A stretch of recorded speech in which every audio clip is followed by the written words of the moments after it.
Hello, folks. So, welcome. This is the first virtual lecture for human behavior, and the topic today is appropriately enough emotions and stress. So, we already started this topic before we took off for our spring breaks, and this happened. Um, to start off with, um, the emotions that we in everyday use think about.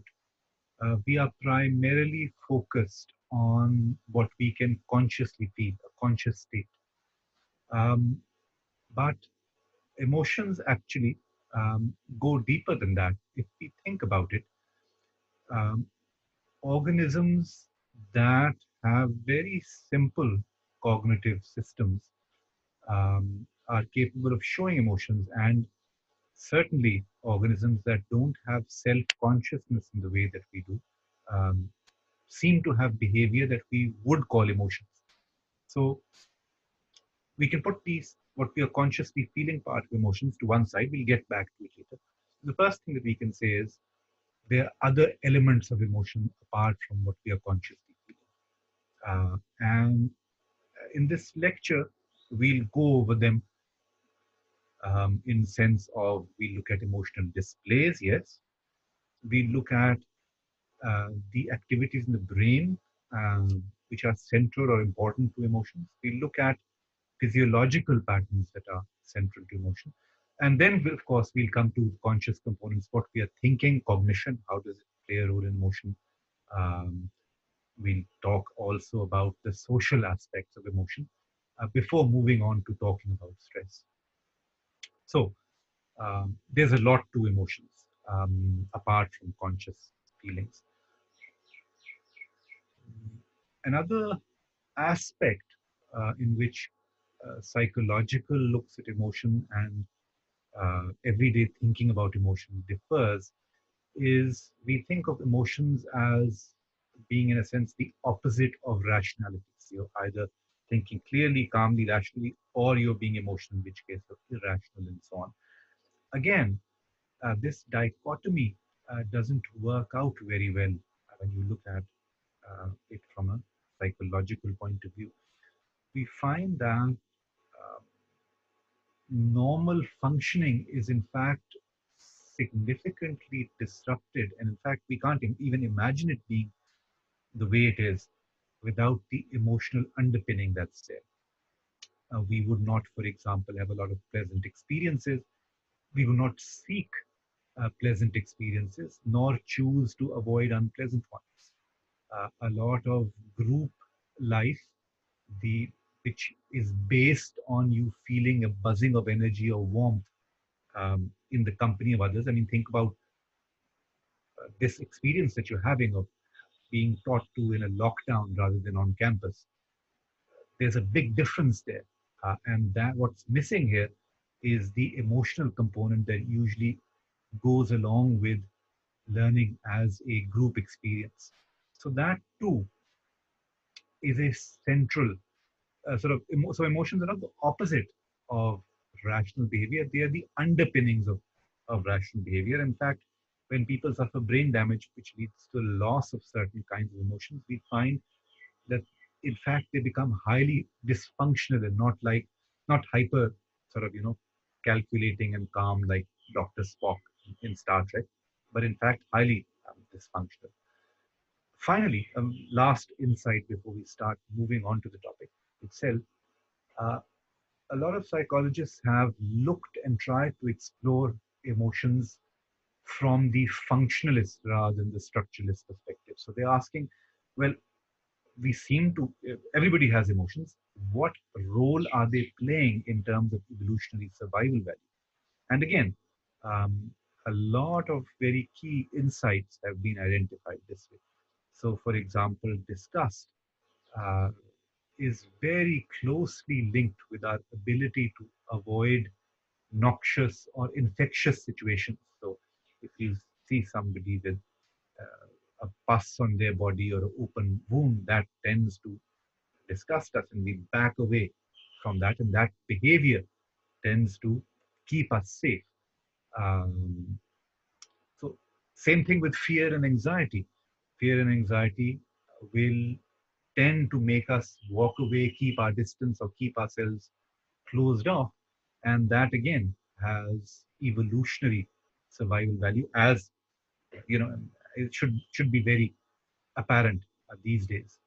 Similarly, you have a variety of social emotions. So, embarrassment, someone flushing red in the face and sort of looking down.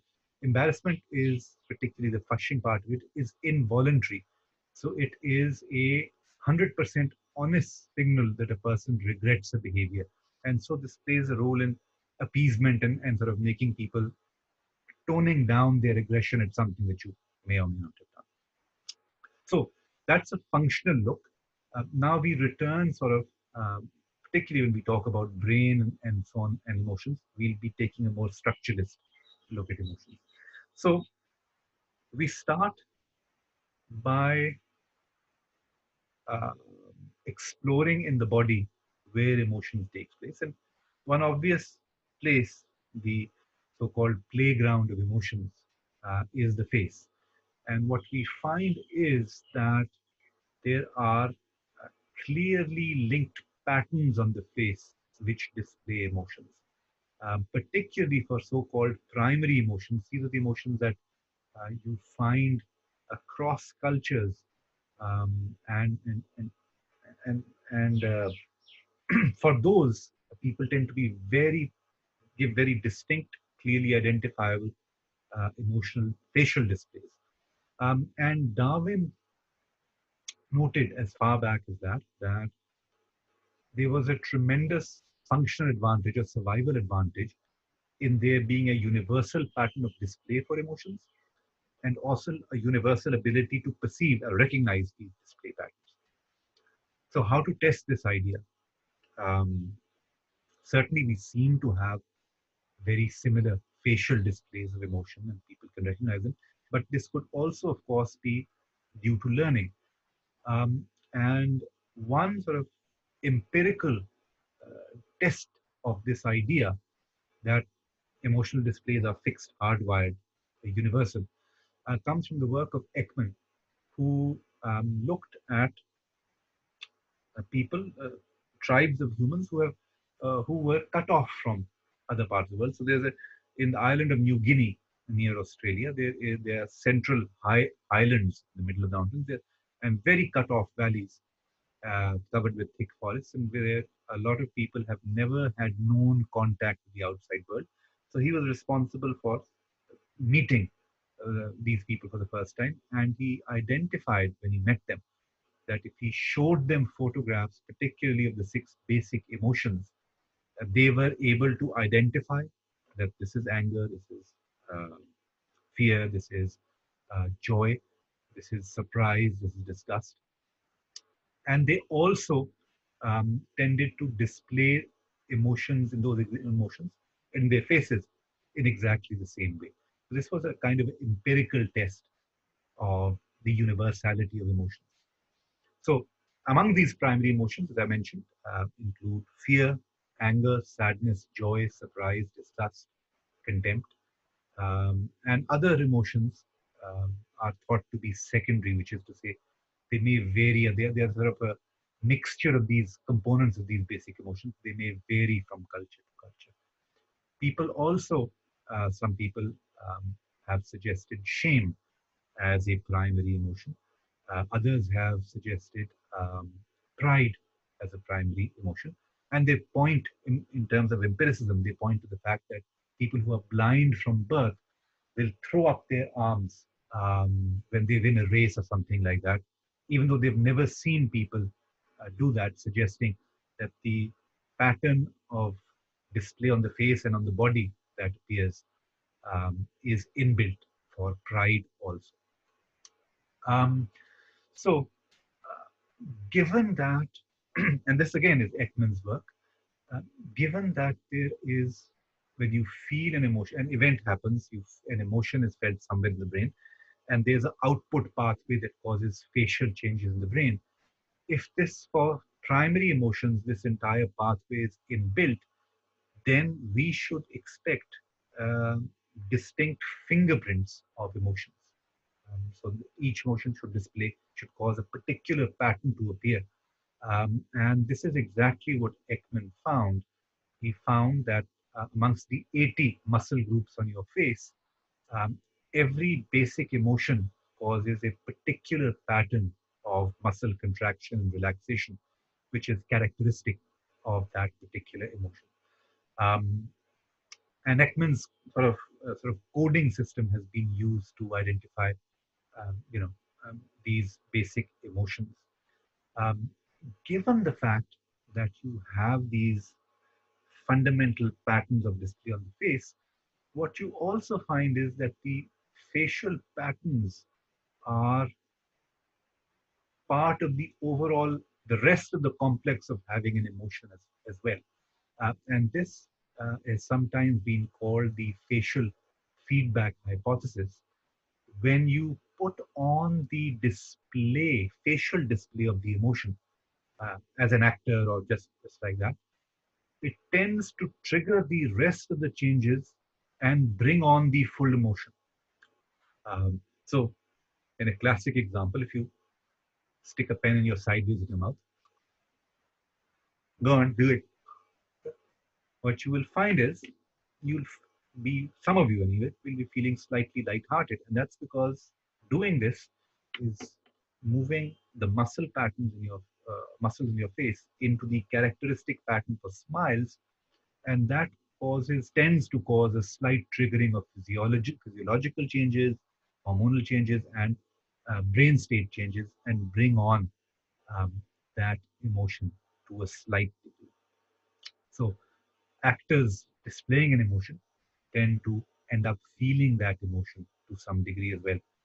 Um, I remember the famous actor Laurence Olivier, who I recommend very highly, any of his work, uh, talked about playing King Lear, which is a very tragic character in Shakespeare's work.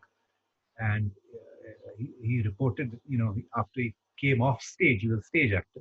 He came off stage, he said, I felt years older and couldn't walk, almost couldn't walk. It was so sort of draining emotionally because of the tragedy involved. So that's what we mean in part by the facial feedback. Now, it's not as simple. So putting on the facial display of an emotion will move you a little bit along that emotion. It was, if you're sad and you're smiling on top, that doesn't make you necessarily happier.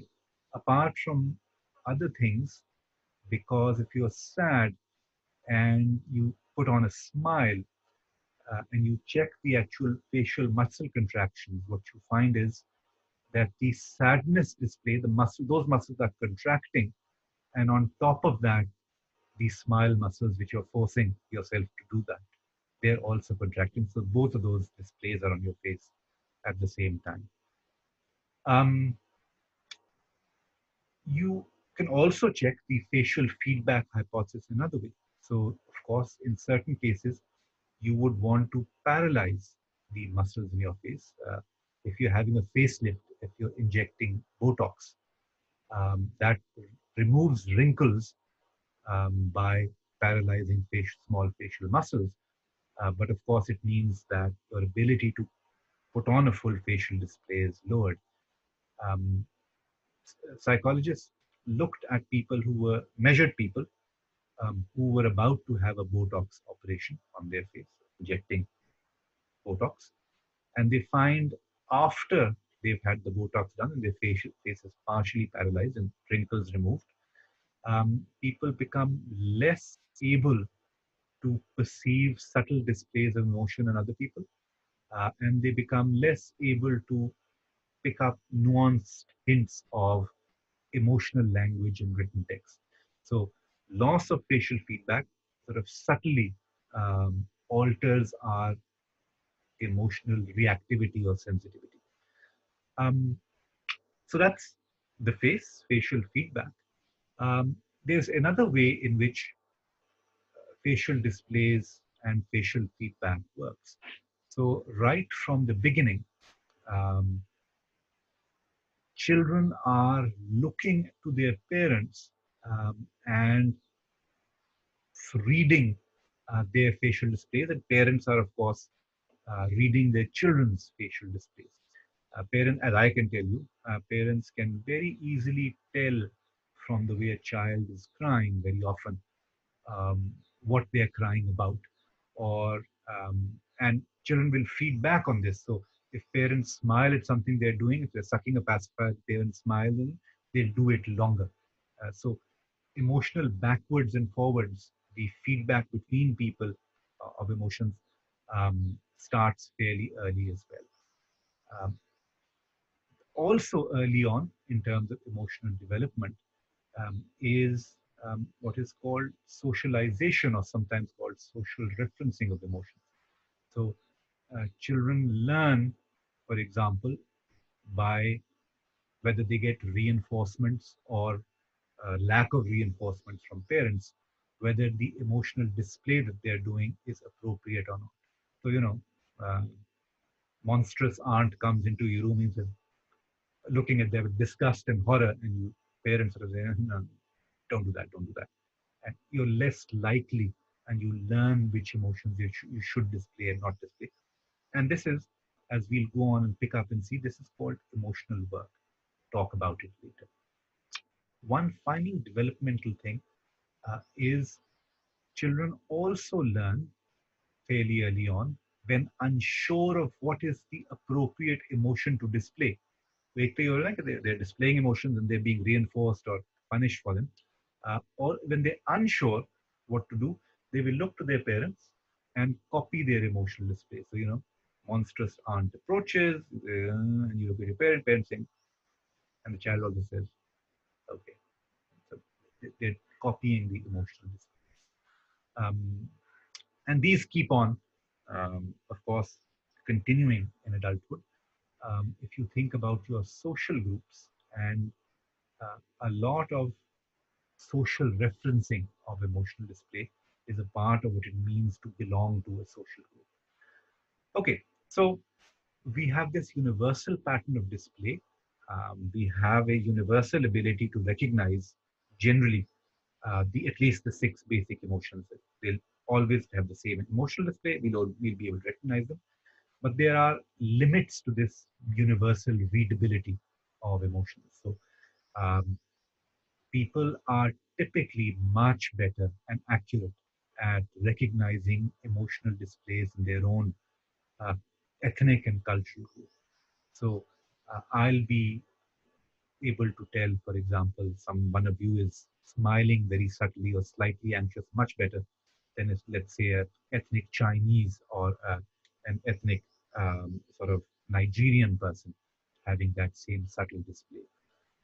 We are also, of course, much better at reading uh, uh, the more nuanced aspects of culturally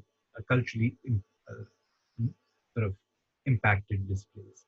So we know that in certain cases, a person is showing this emotion. In this context, it means this. Uh, and also, um, we are, this is also a way in which different cultural contexts impact our emotions. So, depending on the culture, given a context, you might have a slightly different emotional display. Um, of course, immediate context also alters how we recognize emotions. So, someone doing that would usually be interpreted as disgust. But if you see the person is fighting someone at the same time, you will recognize it as anger rather than disgust. So, the context of the situation will influence how what you perceive an emotion, facial expression of emotion as being. Okay, now we move from the face to the brain. We have multiple parts of our brain involved in um, recognizing, displaying, acting, or behaving based on different emotions. So the pathways for anger will be different, the pathways for joy will be different, pathways for fear will be different. So in this sense, a lot of psychologists argue the sort of general sort of basket emotions in which we lump together anger and fear and happiness and disgust. This is not a very helpful category because, in fact, these are unique and distinct things, and in terms of physiology, their pathways can be significantly different. When you damage or these pathways are damaged in some way, you have sometimes very specific kinds of loss of emotion. So, damage to the disgust area of the brain will dampen specifically disgust. There was a patient who, for example, if you showed him a chocolate that was the shape of feces, uh, potty, uh, they would, whatever, they would eat it. And I presume you're also showing a slight amount of disgust on your face right now as I say this. That's the sort of thing that was lost because the specific pathway of um, of disgust was lost. In terms of organizing these brain pathways of emotions, one pattern that you do find in the brain is a distinction between what are called approach emotions, emotions whose general behavioral tendency is to make us approach or move towards the situation that is evoking the emotion. So, anger is an approach emotion, as is joy, or one positive, one negative, but they're both approach emotions. In contrast, disgust and fear are both avoidance emotions, in that whenever we feel them, we have a tendency to increase the distance between ourselves and the um, stimuli that are provoking these emotions. What you find is that there is hemispheric specialization. In general, the right frontal hemisphere is more the center of your um, avoid emotions, your fear and disgust, and your left prefrontal cortex is specializing in approach emotions. And what you find is greater than average general activation of the left hemisphere, particularly the left prefrontal cortex, is correlated with a general positivity of feelings and also an ability to recover fast from negative ones. So, um, activity of this path of this sort of left prefrontal cortex generally triggers emotion of joy. It also seems to involve the circuitry for modulation and inhibition of other kinds of um, sort of negative emotions. Um, Again, damage, hemispheric damage, left prefrontal or right prefrontal, will tend to cause a corresponding loss in display sometimes of the emotions, sometimes the ability to control one's behavior linked to this emotion, so regulation may be lost, and may also we also may lose our ability to perceive these emotions in others. So you have the case of a person who suffered uh, damage and was no longer able to control their embarrassing social behavior, nor were they likely to notice that others around them were getting embarrassed by the behavior they're showing. One midbrain region, which is very central, particularly to our negative emotions of anger and fear. In fact, the choice between anger and fear, the fight or flight choice, is the amygdala. And what seems to happen is whenever some event occurs in the environment, like a loud noise or sort of something of that nature, the senses um, send this information, process it, and send it to the amygdala and also the prefrontal and frontal cortex. The amygdala makes an immediate, it has sort of a decision making circuitry, and it makes an immediate choice of whether to trigger a anger or fear response, the so-called flight or fight response, and approach or withdraw. So um, when you hear sort of a sudden noise behind you startle up. That's your amygdala activating your autonomic nervous system. and you'll be afraid uh, and, and highly aroused. Your muscles will be ready to go. If you look around and say, "Oh, it's nothing serious," now that means that information uh, has been evaluated by the prefrontal cortex. And the prefrontal cortex is now sending inhibitory signals, which will calm down or lower the fear part, that you fear sort of physiological response that has been activated by the amygdala. So the prefrontal cortex relationship with the amygdalic response is a regulatory one. It tends to inhibit. In animal models, um, what you find is that if you damage the amygdala, the animals will stop showing a fear response. So if you have rats with damage to the amygdala, you can put them very near a cat, and the rats don't show the usual freezing, or rats will urinate and freeze and scramble if they are placed in that kind of situation. But these rats are, very cold, very cool. They don't show a display response for damage to the amygdala. If, in contrast, you damage the prefrontal cortex or the pathways connecting the prefrontal cortex to the amygdala, what you find is that the animals will show the fear response, and they will, even when you remove the cat, so usually animals with intact brains will recover from their fear. But these animals continue to show fear.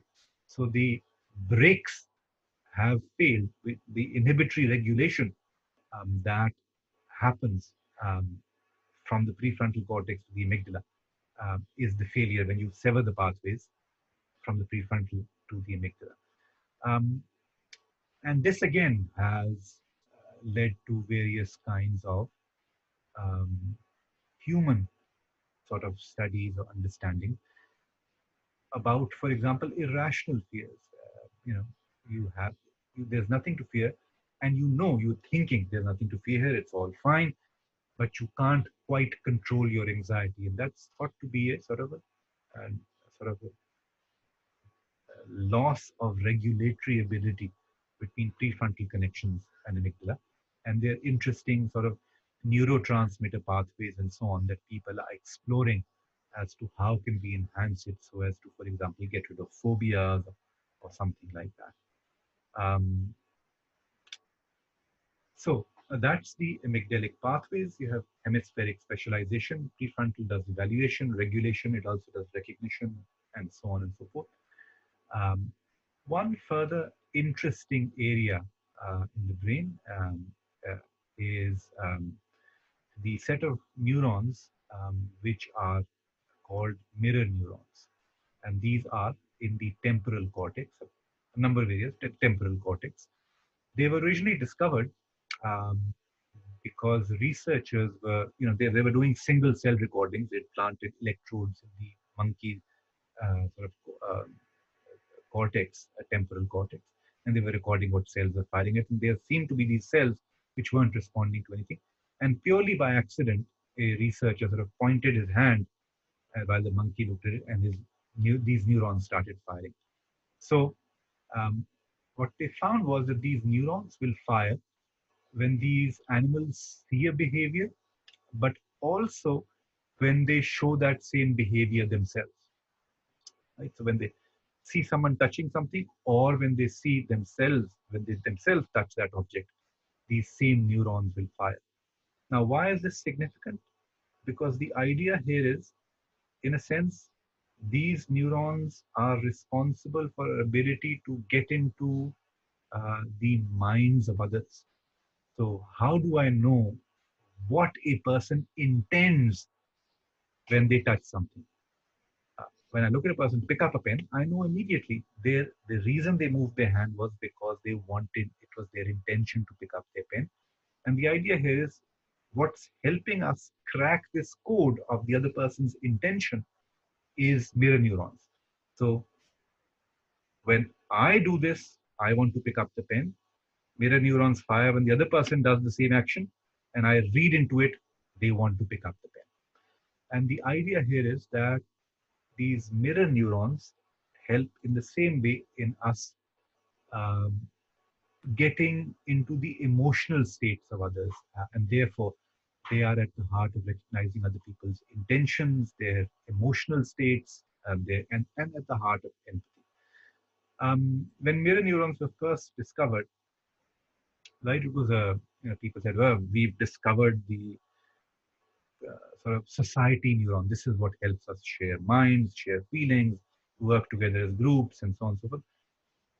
It's becoming clearer now that mirror neurons, do important, are one part of a much larger framework, and they don't always sort of dictate what emotional state or understanding that we reach. So, for example, um, empathy does not work for people or groups that, particularly groups that we dislike. So the mirror neurons are firing, but our emotional readiness to feel what the other person is feeling is not happening because we don't like them, basically.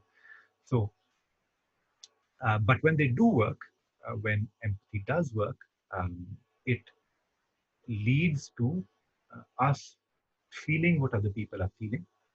So someone has banged or injured their hand, we're doing that, and just looking at them, and if you feel close to them, you'll put on the facial display of that emotion, then you'll start feeling that emotion itself.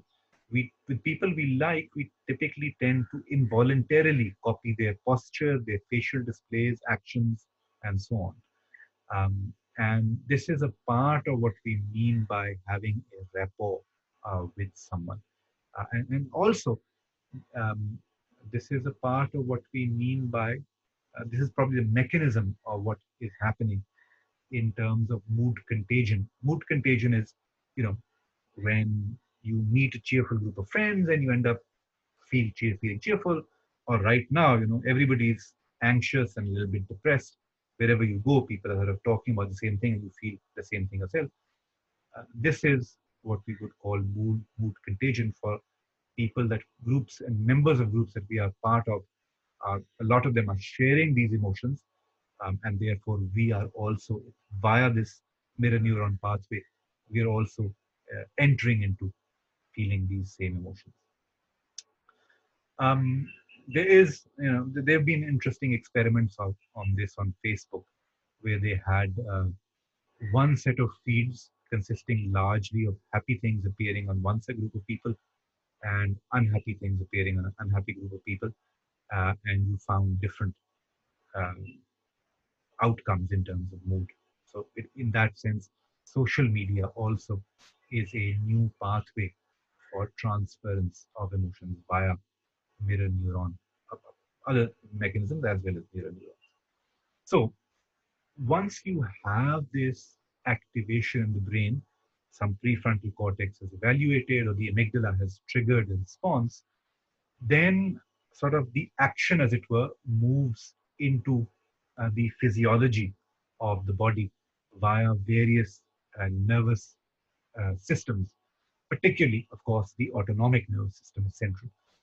And the autonomic nervous system is responsible for the energizing aspect of emotion. So when you're really happy, you're pumping, right, with energy. Similarly, when you're really afraid, you're sort of alert, hyper alert, and your body's sort of really tensed up. This physiological change is linked to um, autonomic nervous system activation. The sympathetic nervous system, apart from anything, lots of other things, sort of triggers the release of, if you want to call it, adrenaline or epinephrine or norepinephrine. These are comparable sort of things, and um, so epinephrine, adrenaline, these are neurotransmitters. They are also hormones, and they cause a cascading series of changes in the body. So the autonomic nervous system itself produces changes, and it causes adrenaline to flow, which in turn causes a series of changes. So you will have, via this system of sympathetic response and adrenaline uh, release, you have, for example, increase in heart rate, increase in breathing rate, the release of blood sugar, sugar into the bloodstream, the release of insulin. you will have a stopping of blood supply to some certain parts of the body. So typically, the autonomic nervous system contracts the blood vessels going through the face and the digestive system, and instead releases or diverts blood supply to major muscle groups in the body. And the idea here is this pattern of contraction is preparing us for exertion, the behavior that is associated with that emotion. So if you're frightened or when you're angry, you're preferring, body's preparing itself for sudden extreme exertion. So there's a series of these changes. As you would expect, or perhaps not, the exact pattern of changes that takes place is slightly different from emotion to emotion. So when you're happy, your heartbeat and blood pressure don't rise as much as when you're angry. So if you measure about 14 or 15 um, key variables in the physiological response of the body, what you find is each emotion has a distinct fingerprint for each of these uh, physiological patterns. Uh, this physiological response is such an important part of the overall emotional system that, in fact, at least one theory, the James Lang theory, suggested that, in fact, this physiology is the emotion. And what we feel subjectively is actually a minor side effect, right? And they pointed to uh, phenomenon such as when people suffer a loss of physiological feedback. Right? So event happens, physiological feedback is produced via amygdala triggering an autonomic nervous system response. And James Lang said, when you feel this change in your body is when you have that emotion. Right? And the way James Lang sort of tested it out was they looked at people who had suffered spinal cord damage, paraplegics. Um, and so if you damage your spinal cord, you will lose the feedback. Physiological changes body में तो हो रही हैं, लेकिन you'll not feel them anymore. And of course, you can damage your spinal cords at different points and in height, which means less of the feedback is lost. Or if you damage it really high up, you've lost the physiological feedback for all of your body or most of your body. What they reported was there was a correlation. People who had some bodily feedback left reported that they still felt emotions like they used to. People who had lost most of their physiological feedback reported that they were not, they said, yeah, I feel kind of angry, but it doesn't feel like anger. I mean, I don't have the juiciness of that anger.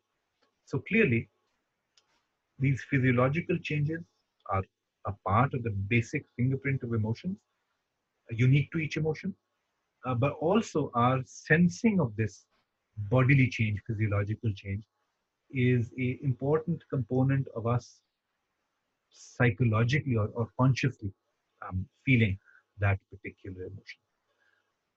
Now, so coming back to, in a sense, the consciousness part of it, which of course in humans, I mean, most people would say that's the most important component um, of feeling an emotion. Um, what you find is that again, what you are, the kind of accompanying patterns of cognition that accompany events that happen have a big impact on the emotion that you feel. So, you know, you're on a trek, for example, and you see a bear. Now, are you frightened? Um, yeah, you could be. If, on the other hand, you trek there to gather data on bears and you've been searching for it, it's been months since you saw one, this finally you see one, the chances are you've got, you're joyous and excited. So your goal states, the way you evaluate an event that has just occurred in terms of your thinking and cognition, has a role to play, a big role to play in what emotions we end up feeling. And in fact, classic philosophers called Stoics um, said that there's no fundamental sadness and happiness in the world. So there's no such thing as a sad event or a happy event. It's thinking about it in particular ways that makes us happy or sad. So they were really saying that cognition is the primary component of emotion. Now, one wouldn't go necessarily as extreme as that, but there's lots of experimental kinds of evidence that suggests that cognitions play a big role in deflecting or producing nuance, or sometimes even fundamentally determining the emotion that we feel. So the classic theoretical position here was by a group called two people, Singer Schachter, who proposed that you have an emotion when you have a event, a physiological arousal triggered by your amygdala and the autonomic nervous system, and along with that, a cognition or a cognitive label for what's happening. When you have both of these together, you will have an emotion. If some of these are missing, if you got spinal damage and your physiological arousal is not there, you will not have an emotion. If you don't have a cognitive label, you won't have an emotion either. And the classic experiment that they did was they had people um, given an injection of a stimulant. They had ephedrine, which is like adrenaline. So it's like usually your body produces the adrenaline. In this case, they injected it. And then one group of people is told, look, we've just injected you with ephedrine. It'll make you feel jumpy and tensed up and all the rest of it. The second group of people is not told what the effect the ephedrine will produce. And both these group of people are placed with someone who's being deliberately annoying. So people were not told it's an experiment on emotion. They said it's an experiment on memory. So they're trying to do this task, and there's someone else apparently doing the same task who's being really irritating, knocking over the pens and laughing and giggling. So what after this has been done, they ask people, well, how angry did that person make you feel? The people who had been given the ephedrine, but also told that this is what you're being given, it will produce this effect, reported not a great deal. They said, yeah, no big deal. The people who had been given the ephedrine, in other words, they were having a physiological response, but they had not been told what it's going to do. They felt a lot of anger. They said, I felt really, really angry. I was shaking with anger. Right? So the idea here is if you've got the accompanying cognition and the physiological arousal, that's when you get a full blown emotion. For the people who had the physiological arousal, but they had an alternate label for it, yeah, yes, that's the drug. They didn't have the emotion. They didn't report feeling the emotion. That was the classic experiment. It hasn't been replicated very well, but certainly the idea that our beliefs, perceptions, expectations, cognitions will have a big role to play in the emotions that we're feeling. That idea has been very well replicated in other kinds of studies. And one sort of classic concept that psychologists use is the concept of appraisals. How do you evaluate a situation that you are in? And your evaluation will give rise to the emotion that you feel. So, you get a B in the exam. Were you expecting a D, in which case you are really, really thrilled? Were you expecting an A, in which case you're really sad, right? So it's the how you're interpreting the event that's happened based on cognitive states like expectations that's going to produce an impact. Um, Similarly, um, slightly different sort of concept is the concept of attribution. Uh, what do you uh, think of as the cause for the event that's occurred, right? So you got a A in the exam and you think it's the cause was you did it. Now you'll be feeling satisfied, competent, proud. Right? Uh, you didn't think मैंने तो कुछ नहीं किया तुक्का लग गया, right? So you're feeling gratitude, surprise, guilt. So part of your overall appraisal is, in a sense, a subset of it is what are you attributing the event to, and that too has an impact. We look at attributions in a little bit more detail later. They become very important because we have attributional habits. So some people, for example, consistently attribute positive things to external causes. ये अच्छा आ गया, तुक्का लगा है, exam आसान था, अगली दफा आसान नहीं होगा. F आ गया, now they are attributing it inside. मेरे से काम नहीं होता, मुझे समझ नहीं आती, इसी तरह करूँगा हमेशा. Notice the likely accompanying emotions in this particular habitual pattern. अच्छी चीज हो, outside cause, बुरी चीज हो, inside cause. This characteristic habit of thinking has been linked to negative emotions like sadness or anxiety. You can also think of the opposite type, right? Something bad happens, external, attribute it outside. Exam बुरा हुआ है, बंदा पागल है, इतने मुश्किल exam कौन देता है? मैं तो बड़ा तेज हूँ, बाकी सारे एग्जाम पर इंसानों वाले एग्जाम दो तो कर लूंगा. Something good happens, एग्जाम में अच्छा मार्क्स आ गए, भाई जीनियस है, आपको पता है बहुत पहले था, हमेशा से है. So this pattern also has been linked to positivity of emotions and significant amounts of resilience. Notice we are not talking about realities here, just habits, cognitive habits that people have.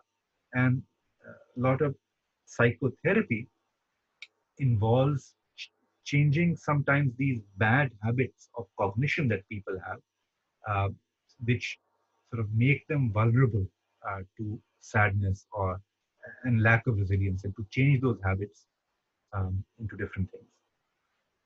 I gave you the example, I think, of if you're in LUMS, you're already better than something like about 5 or 6 billion out of the 6.5, 7 billion people on this planet.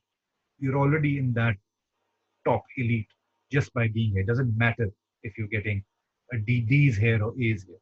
Like you already won the lottery in that sense of the word.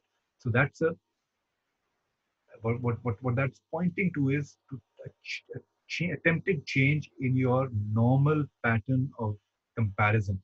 What is the habitually the set of people to which you compare yourself? Right? अगर आप dean Leicester के साथ non-stop compare करेंगे तो that will lead to one emotional response. If you compare yourself to the rest of humanity, that points you to a different response. And in a sense, there's a very classic study that sort of points to this, which is a work on Olympic medal winners, right? So people who won a gold medal, not surprisingly, are thrilled. The second happiest people are those who have won the bronze medals. Why? Because they're appraising themselves, they're looking at themselves and saying, well, I'm going here with this medal, unlike everybody else who were in the same event. And the people who are feeling kind of bad as silver medalists because they're saying, if only I'd been that quarter of a second faster, I would have gotten the gold, right? So that's a part of the emotions that you end up feeling, the cognitive pattern by which you are interpreting the event that comes along.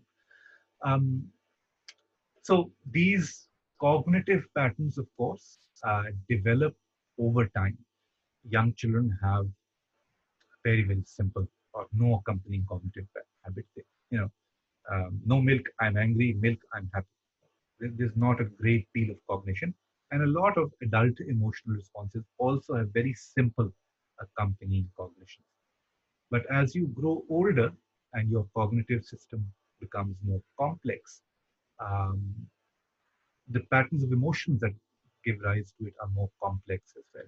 So, for example, um, shame and guilt require you to have knowledge of what other people's expectations of you are and to respond, to live up to them or not live up to them. And that evaluation I haven't done as much as this person was important to me was expecting. That's a complex cognition. And not surprisingly, these are emotions that start later on in development also. So children sort of show happiness, fear, sadness fairly early on.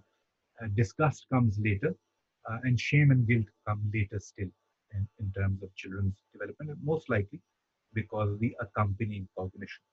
So, ये जो appraisals हैं और cognitions हैं, एक तो हम ये खुद सोच के कर रहे हैं, but also we have These are culturally transmitted patterns as well, which points us to the next sort of, in a sense, context or element of emotions, which is um, culture. Right? So, something bad happens, you say, lucky mercy ho gaya. Okay. In which case you're sad, resigned. Uh, कुछ हो गया, and you say हुकूमत अंडे दे रही है, किस काम के इलेक्ट किया वो, उनको शो मारने के लिए हमने इलेक्ट किया. Now this is when you appraise that this is their the cause they're involved in. Now you will feel anger, and these kinds of patterns of thinking are coming notice religiously or in terms of religious ideas or others. They are coming from your culture, and in that sense, culture has a profound impact on the characteristic which emotions particular events trigger, and also exactly how we respond to various kinds of events. So, and one complication that culture introduces is the idea of culturally specific emotions. So, for example, you have the Schadenfreude, which is a German Austrian word for the pleasure that you take in the misfortune of others. Oh, ho, इनका तो FR गया. Oh, very sorry, yaar. So that's meant to be a particular kind of mood. Similarly, Hagai, which is Japanese anguish, frustration, meha meha, which is emotion of trembling when the ordinary perceptions of the world are suspended and you are this in this sort of transcendental um, situation. मैंने आपको बताया था शायद कि इसको अगर हम हाल आना जिसे हम कहते हैं कि आप मज़ार पे थे या कवाली सुन रहे थे, एकदम हाल आ गया हो, that would be an example of a culturally um, distinct or unique emotion. So people suggest that whereas primary emotions are the same all over the world, the idea being these are very commonly, almost universally commonly developed neurological pathways. The primary के हैं वो हर जगह उसी तरह होते हैं. Um, in contrast to these, culturally specific emotions will be subsets or mixtures of the of mixtures of primary emotions. Okay, primary anger की ये थी और happiness की ये थी pathway. इनके ये दो elements जो हैं ये evoke हो गए particularly इस culture में, क्योंकि एक particular kind of appraisal है जो थोड़ा सा एंगर ट्रिगर करती है, थोड़ी सी हैप्पीनेस ट्रिगर करती है, तो ये स्लाइट सब पाथवेज दोनों एक वक्त में एक्टिवेट हुए. This would be very likely A unique, culturally unique kind of event or emotion, because the cognitions that accompany them or the expectations or evaluations that accompany them are relatively culturally unique. Um, now, what is the evidence कि ये primary एक होती है और secondary कोई और होती है?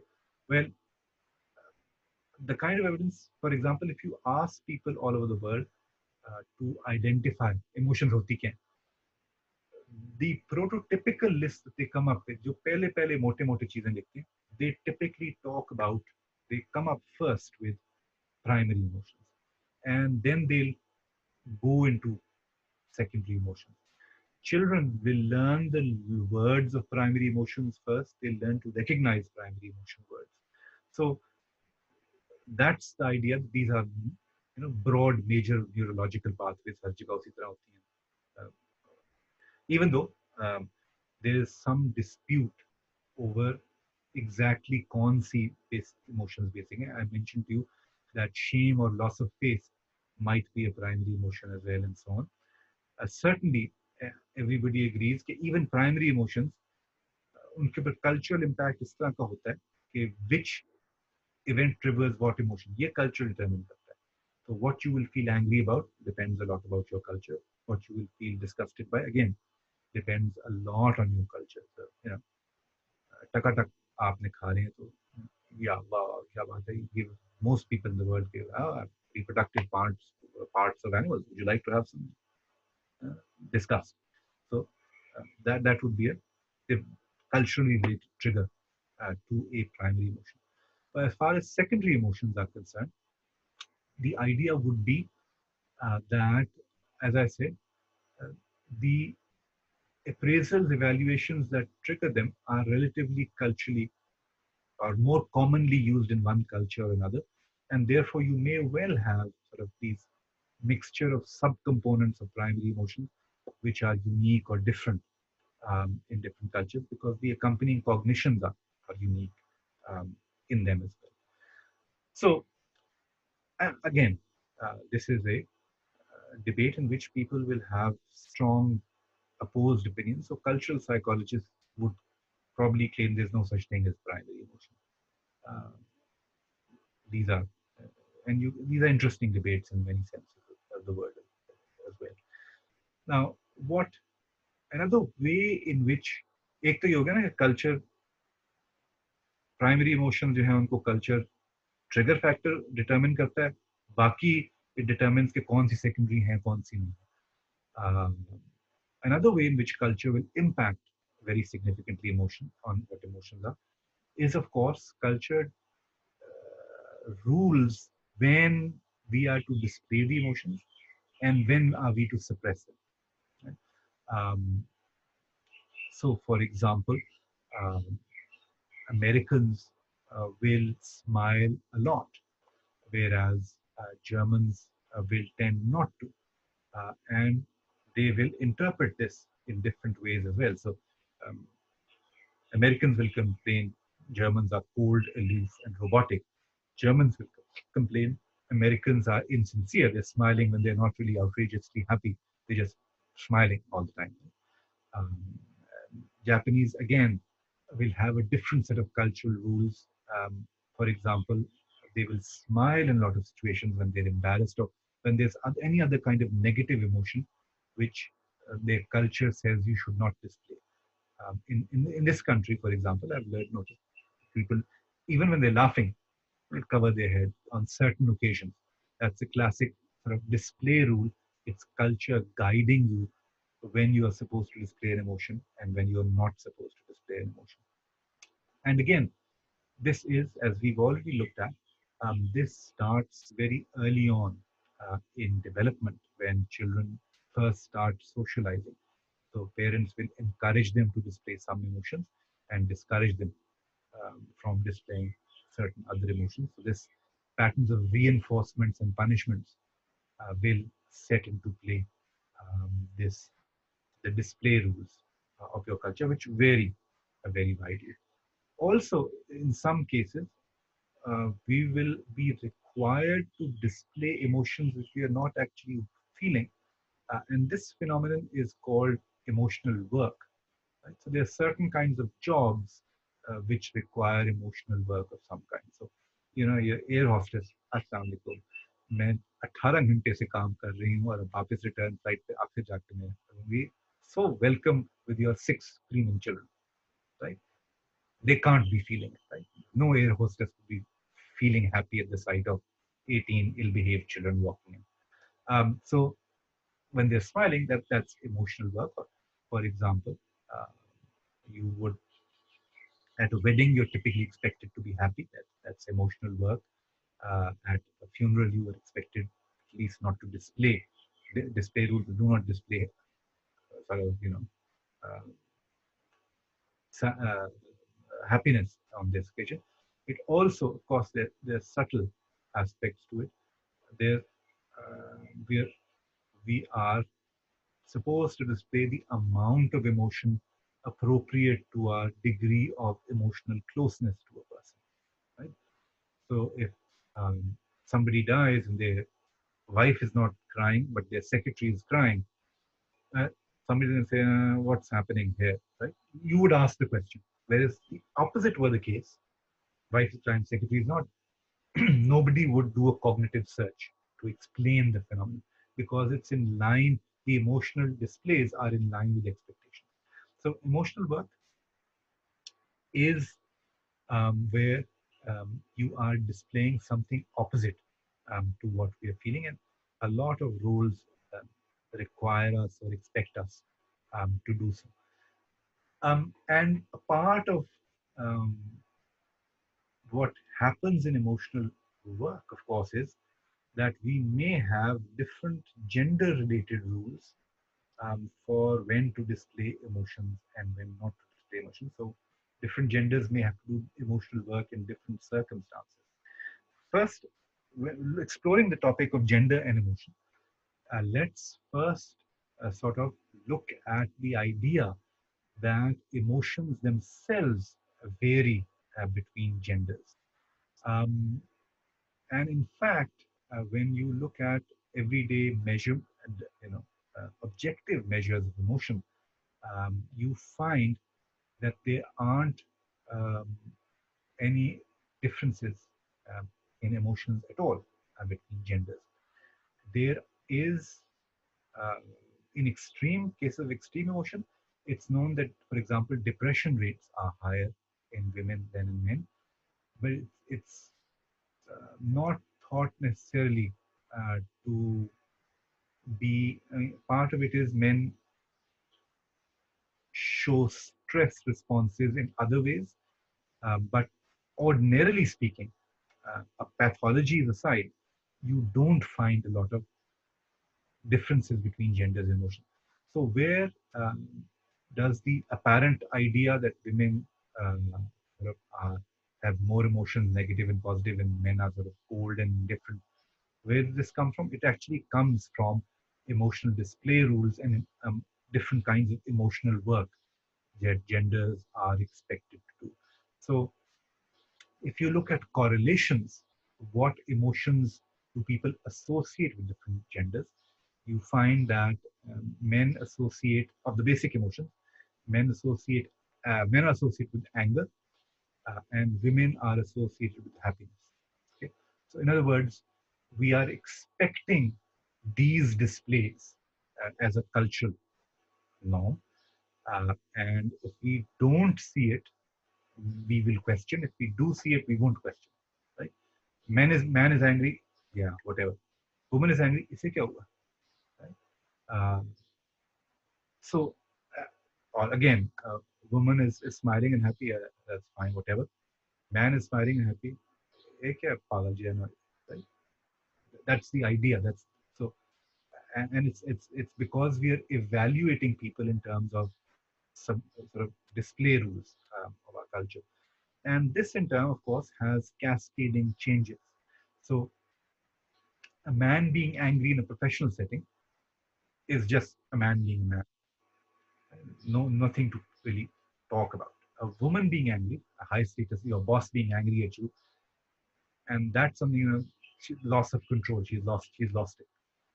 So there are these fundamental imbalances, asymmetries, based on our expectations as to um, what displays are appropriate for which gender. Um, so then, in general, women are therefore expected to smile more, give more eye contact, to have more expressive faces and gestures. In contrast, in general, men are expected. Oh, there's only one emotion that men are expected to show more, which is a greater display of anger at strangers. Um, so, in terms of uh, in terms of cultural expectations, these are general expectations of gender, but they can be overpowered by particular kinds of situations. Situational requirements, sometimes local situation requirements, predominate over generalized gender expectations. So, if you're an air hostess, a male or air host, you're expected to smile and be pleasant as well as the female, right? So, because the professional requirements of that job overmask these things. Similarly, in other kinds of social, so there's certain kinds of professions like teaching is one of them. If you're a good teacher, expected male or female to be empathetic and understanding, right? And that sort of overpowers the gender-based expectation. The other kinds of situational things. So status differences may also alter emotional displays. So, men are expected to be angry except at their boss. Boss care, big boss care. उनके साथ नहीं हो सकता. So these kinds of local situational demands may get very often get the better of general gender expectations.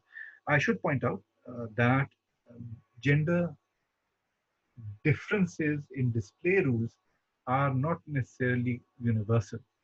So both men and women are expected to be highly to have display a lot of emotions in Italy, in French, and also in a number of Mediterranean cultures. Similarly, in Far Asian cultures, Japan, China, and so on, both sexes are expected to not display negative emotions or to curb general displays overall.